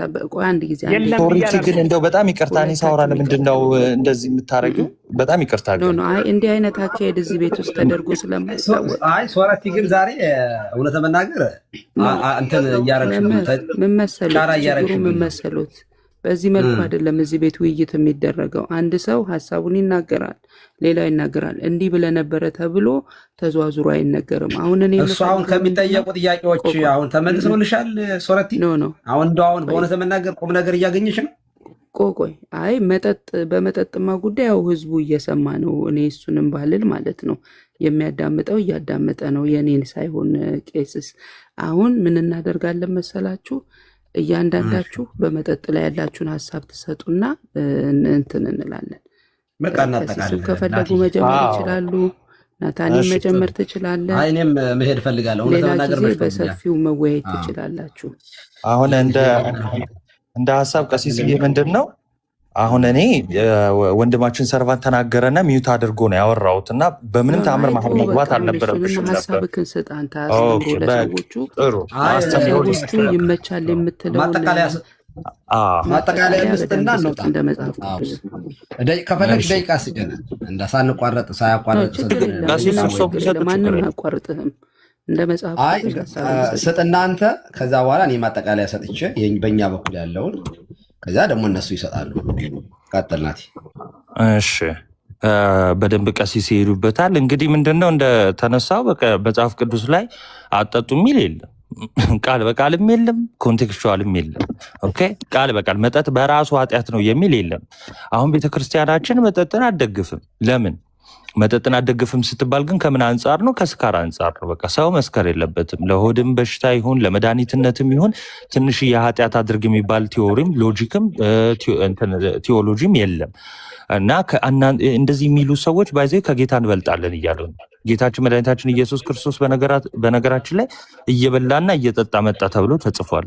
እና ልክ እንደዚህ አይነት ግብዞች ደግሞ አንተ ኃጢአተኛ ጋር የምትውል ከቀራጮች ጋር የምትውል ሲሉት ነበረ። ይሄ በመጽሐፍ ቅዱስ ተጽፏል። አለቅ መጽሐፈ ምሳሌ ላይ የተዘገበው ምንድነው? ከስካር አንጻር ነው። በቃ አትመልከት የተባለው ማለት ነው። ለምን ሰዎቹ ወይኑን ምን ያደርጉታል መሰላችሁ? በደንብ እንዲያሰክራቸው ይቀላቅሉታል ማለት ነው። ይቀላቅሉታል እና ብዙ አይነት ወይን አለ። አዎ እና ያንን ይቀላቅሉታል፣ ቅመማ ቅመም ይጨምሩበታል፣ በጣም ለመስከር ማለት ነው። ከዛ ከሰከሩ በኋላ ግን በጣም እንደው እግዚአብሔርንም ስለሚያሳዝኑ አሁን መጽሐፈ ምሳሌ እያለ ያለው እንደው ጭራሽ አትጠጣ አይደለም፣ አትስከር ነው። ለምን በኋላ በገባ ጊዜ ነው የሚለው፣ በኋላ ነው የሚለው። ከጠጣ በኋላ ወደ ስካር ከሄድክ በኋላ በቃ እንደነሱ ትሆናለህ እያለ እየተናገረ ነው ማለት ነው። ኦኬ ስለዚህ መጠጥ በራሱ ኃጢአት ነው የሚል የመጽሐፍ ቅዱስ ትርጉም የለም። ይልቁንስ ግን በራሱ ኃጢአት ነው የሚሉት እነማን እንደሆኑ ታውቃላቸው? ልክ ክርስቶስን ሲከሱ እንደነበሩ አይነት ግብዞች ናቸው። በነገራችን ላይ ጠጣ ከቀራጭ ጋር ዋልክ እንደዚህ የሚሉ አይነት ማለት ነው። አሁን ሁለት አይነት የመጠጥ አይነት አለ ተብሏል። የወይን ጠጅ መናኛና መልካም የሚባለው ባይዘው ወደ ስካር ሰውን ሊያሰክር ሁሉ የሚችል ኃይለኛው የወይን ጠጅ ነው እና ጌታችን መድኃኒታችን ኢየሱስ ክርስቶስ በቃና ዘገሊላ ባይዘው ለህዝቡ የሰጠው ይሄኛውን ነው፣ መናኛውን ሁሉ አይደለም ኢቭን እና ኃጢአት የሆነውን ጠጡ ብሎ ሲሰጥ ጌታ አስባችሁታል? ይሄ አሁን በጣም ግብዝነት ነው የሚሆነው። እና ቀሲስ ደግሞ እስቲ በተጨማሪ ጨምሩበትና ቤቱን ከፍታለን። ኦኬ ችግር የለም። ቴንኪው በጣም ቆይ አንድ ጊዜ ቀሲስ እየሰጦታለሁ። ቆይ አንድ ጊዜ ቀሲስ አንድ አይነት እንዳይሆን የሁለታችሁም ሳሚ አለ ሲጠብቅ ስለነበረ በመሀል ሌላ ሰው ልታስገቢ ነው? እኛ እንጨርስ እንጂ እኛ እናጠቃለን። ሌሎቹም ሀሳባቸው እንዲሰጡ ብዬ እኮ ነው። ቀሲስ በኋላ ግን ከቀሲስ በፊት እኔ ላውራ ሰው አይደለም እኮ ተመሳሳይ ሀሳብ ስለሆነ ብዬ ነው። ቀሲስ መጨረሻ እንዲጠቀልሉት። እስከ መጨረሻ ተናገር። ሰው ልናገር ቀሲስ አይወጡ። እኔ አንድ አይነት ስለሆነ የሁለታችን ሀሳብ ተመሳሳይ ስለሆነ ማጠናከሪያ ነው እኮ የምሰጠው። እኔ አሁን ሌላ ሰው በመሃል ከገባማ ምልልስ ሊሆንብን ነው። ላጠቃልና እንደፈለጋችሁ ጊዜ ወስዳችሁ እንትን በሉ። በመጀመሪያ ከልብ እናመሰግናለን። ሶርቲ ጊዜ ስጥልን በቤትሽ ስላስተናገርሽን ከልብ እናመሰግናለን። ሌሎቻችሁም አብራችሁ ተዋውያችሁን ከልብ እናመሰግናለን። መስከር በጣም በመጽሐፍ ቅዱስም በሃይማኖት ማለት ነው በባህልም የተወገዘ ነው። አዋራጅ ነገር ነው። በዚህ አጋጣሚ ከታች ያላችሁ ምዕመናን ኦርቶዶክሳውያን ካላችሁ ስካር ለብዙ ችግሮች የሚዳርግ ነገር ነው። ቤተሰብን ይበትናል፣ ትዳር ይጎዳል፣ ልጆችን ይጎዳል፣ ራስን ይጎዳል፣ ሌላን ሰው ሁሉ ይጎዳል። የጠጣ ሰው አሁን ሲያሽከረክር ብዙ ሰው ሊያጠፋ ይችላል እና ስካር በጣም አጸያፊ ነገር ነው። እንደው አልሳሳትም ማለት በጣም ጥንቃቄ ያስፈልገዋል። ሎጥን ጥሏል፣ ኖህንም ጥሏል። እንግዲህ እነዚህ ትልልቅ ከጥፋት የዳኑ ቅዱሳን ናቸው እነዚህ ሁለቱ እና እነዚህ ከተፈተኑ እኛ ተፈትነን የማንወርቅበት ምንም ምክንያት ስለሌለ በጣም ጥንቃቄ ያስፈልጋል። በአሜሪካ ሕግ በጣም ደስ የሚለኝ ሕግ አለ። እስከ 18 ዓመት ነው አይፈቀድም። 21 ዓመት ነው 18 ዓመት 21 ዓመት ነው። ሶረቴ ሳሚ ያግዘኝ አንተ ገና አሁን በቅርብ ስለሆነ የተፈቀደልህ ካሊፎርኒያ 21 ነው። 21 ነው ካሊፎርኒያ። 21 ዓመት እስከሚሆናቸው ልጆች አልኮል መጠጣት ክልክል ነው። መሸጥ ራሱ ወንጀል ነው፣ ያስቀጣል በህግ። አይዲ ተጠይቆ ምን ተብሎ ነው እስቲል ነው እኔ እድሜ የሚጠይቁኛሉ። እንደው አሁን ቢራ እንደው ብገዛ ወይን ብገዛ እንደው የሆነ ቦታ እንደው ወልማርት ሊሆን ይችላል፣ ታርጌት ሊሆን ይችላል፣ የሆነ ብቻ እንትን ብል አይዲ ይጠይቃሉ። እና ስራ ቦታም ስንሸጥ አይዲ ጠይቀን ነው የምንሸጠው። እና ምን ማለት ነው? ለምንድን ነው ሲባል ህፃናት መመጠን ይከብዳቸዋል። የወይን ጠጅ እንደ አረቄ እንደ ጠላ ያሉት ነገሮች በሀገራችንም ለልጅ አይሰጥም። ለልጆች ቅራሪ ነው የሚሰጠው። ምን ማለት ብሎ ውሃ የሚል ማለት ነው። ልጆቹ መመጠን አይችሉም። አይምሯቸው ጉጉናቸው ይሰናከላሉ። አሁንም እዚህ ውስጥ ላላችሁ ሰዎች እኛ ባለ አይምሮዎች ስለሆን ነው የወይን ጠጅ የምንጠጣው። ወይንም ደግሞ በመጠኑ ማለት አንድ ጽዋ ሰለስቱ ምዕት በሰለስቱ ምዕት በሃይማኖት አበው ላይ አንድ ጽዋ ቢበዛ 2 ከዚያ ግን አትለፍ ይላሉ ቃል በቃል። ቅዱስ ጳውሎስም እዚያ አገልጋዮቹ ስለሚመረጡበት ሁኔታ ስለ ኤጲስቆጶሳት ሹመት ምናምን በተናገረበት አንድ በጣም ደስ የሚል ነገር ቅዱስ ጳውሎስ ይናገራል። እስኪ አንዴ ጥቅሱን ላይውና አትጠጡ የሚል ሽታውም የለም። ሽታው ማለት ነው። እና ምን ይላል ቅዱስ ጳውሎስ ስለ ኤጲስቆጶስ መሆን ስለሚገባው ሰው የማይሰክር ይላል፣ የማይጨቃጨቅ ነገር ግን ገር የሆነ የማይከራከር ገንዘብ የማይወድ ይላል። እንዲሁም ደግሞ በሌላ በቲቶ 2 ላይ ደግሞ 2:3 ላይ ሲመክር እንዲሁም አሮጊቶች ሴቶች ይላል አካሄዳቸው ለቅዱስ አገልግሎት የሚገባ የማያሙ ለብዙ ወይን ጠጅ የማይገዙ ይላል። ለብዙ ብሎ ብዙ መሆን የለበትም። ለዚህ ነው አባቶቻችንም እንደዚህ ያሉ ነገር አብዝቶ መጠጣት ችግር ስለሚዳርግ ነው። ግን እንደው እንትን ቀምሶ ለማመስገን ከሆነ ግን ኃጢአት አይደለም። ምን እጽዋት ምግብ መመገብ እጽዋትን አትክልቶችን ለእኛ የተሰጡን ነገሮች ናቸው። እንድንጠቀምባቸው የተሰጡን ነገሮች ናቸው። እንጀራ ባዶውን አንበላ፣ ጨው እንጨምርበት የለ። ውሃ ላይ ደግሞ ቅዱስ ጳውሎስ እንዳለው ትንሽ ወይን ጨምረህ ጠጣ ብሏል። በነገራችን ላይ መድኃኒትም ነው። በባዮሎጂም መድኃኒትነት አለው። አባቴ እኔ በልጅነት የምጀምሮ ውሃ ስነን አረ የልጅ ሰለሊት ቦችኮ እንዳይበላው ይል ነበር። ሰለሊት ማለት ሰለሊት የሚባለው የወይን ጠጅ የጠላ ምናምን ማስቀመጫ የውሃን እንስራ ሰርስሮ የሚበላ ነው። ልክ እንደ ምስጥ እንጨት ምስጥ እንደሚበላው ሰለሊት ይባላል። እንስራን ውስጡን ቦርብሮ የሚበላ እና ትንሽ ውስጥህ ጤና እንዲሆን ትንሽ ቀመስ ማድረግ ጥሩ ነው። ቄሱ ነው የማይጠጣ እባል ነበረ ድሮ ማለት ነው። እኔ በተፈጥሮ መጠጥ አልወድም በተፈጥሮ ማለት ነው። እና ስለሚያሰክርም በተለይ የምሰክሩ ሰዎች ትንሽም ቢሆን ትንሽ አንድ ቀምሳቸው የምሰክሩ ካላችሁ ስታፕ ቶታሊ ማቆም ነው ያለባችሁ። አይምሯችሁ ግን ምንም የማይል ከሆነ ፈጣሪያችሁን ለማመስገን የሚሆን ከሆነ አይምሯችሁን ምንም እንዲያውም ጭራሽ የሚከፍትላችሁ ከሆነ ግን ምንም ኃጢአት አይደለም። እውነት ለመናገር መጽሐፍ ቅዱስ እንደሚናገረው መስከር ኃጢአት ነው፣ መጠጣት ግን አንድም ጥቅስ የለም። ይህንን ነው የምንለው። ግን መጠጥን አናበረታታም። ይህንን ደግሞ የምንወደውን ነገር ደግሞ ለጾም ብለን ደግሞ ከጾምን ደግሞ የበለጠ ጽድቅ ይሆናል። በእውነት ለመናገር ግን በዚሁ አጋጣሚ አያይዤን የምናገረው መጥገብም ኃጢአት ነው።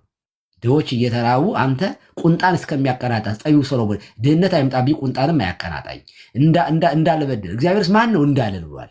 ስለዚህ ጥጋብም እንደውም ከተራበ ይልቅ ለጠገበ አዝናለሁ ይባላል። ድሃን ሳገኘው ታገለው ይለኛል ያለ ጥጋበኛ ሰው ነው። ስለዚህ ጥጋብ ራሱ ኃጢአት ነው። በነገራችን ላይ አብዝቶ መጠጣትም ኃጢአት ነው፣ አብዝቶ መብላትም ኃጢአት ነው። አትለዩት። እና በዚህ አይነት መንገድ አብዝቶ በየአይነት ድሆች እየተራቡ መብላት በራሱ በክርስትና አይፈቀድም። በመጠን መኖር ነው ክርስትና። እና ይህንን ነው ማለት የምፈልገው። መጠጥን እያበረታታን አይደለም። በተለይ አይምሯቸው የማይችል ከሆነ አሁን እኔ ኤክስፔሪንስ የሌላችሁ ሰዎች ትልልቆች የምትሆኑ እንደ ህፃናት ክልክል ነው። 21 ዓመት ገና እስከሚሞላቸው ድረስ ባጠጠጡ ጥሩ ነው። ግን 21 ዓመት የሞላቸውን ግን እንደሚታወቀው አሜሪካ የፕሮቴስታንቶች ነው። አብዛኛው ያው ፕሮቴስታንት ነው። ኦርቶዶክሱም በጣም ትንሽ ነው፣ በጣም ጥቂት ነው። ካቶሊኩም ብዙ ነው። ግን በፕሮቴስታንቱም አይከለከልም። እዚህ ውጭ ሀገር ላይ በካቶሊኩም በኦርቶዶክሱም አይከለከልም፣ በእስልምናም አይከለከልም። መስከር ግን በሁሉም ሃይማኖት የተከለከለ ነው። መስከር ነውረኝነት ነው። አቁሙ። ሰካራሞች ነው። አቁሙ። ሰካራሞች ልብ ይስጣችሁ እግዚአብሔር። በእውነት ይህንን ማለት ፈልጋለሁ። ብዙ ህይወት የሚያበላሽ ስለሆነ ቴንኪው። በጣም ነው የምወዳችሁ፣ በጣም ነው የማከብራችሁ። ሶለቴ ቴንኪው።